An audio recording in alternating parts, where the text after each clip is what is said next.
চট্টগ্রাম নগরীর বাকলিয়া থানার শিশু ধর্ষণ মামলার এজাহারভুক্ত পলাতক আসামি মোহাম্মদ আজিজকে গ্রেফতার করেছে র্যাব 7।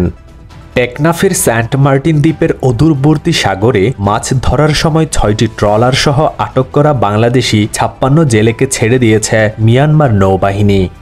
কক্সবাজারের উখিয়ার রোহিঙ্গা ক্যাম্পে হেড মাঝি মোহাম্মদ নূর হত্যাকাণ্ডে দায়ের করা মামলার এজাহারভুক্ত 4 আসামিকে গ্রেফতার করেছে পুলিশ।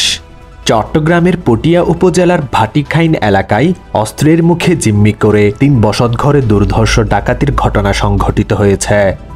রাঙ্গুনিয়ায় প্রতিবেশীর হাতুড়ি পেটায় গুরুতর আহত হয়েছেন একজন রাজমিস্ত্রি। এ ঘটনায় অভিযুক্ত ব্যক্তিকে গণধোলাই দিয়ে পুলিশে দিয়েছে স্থানীয় জনসাধারণ। এ সময় তার কাছ থেকে দেশীয় অস্ত্র জব্দ করে পুলিশ।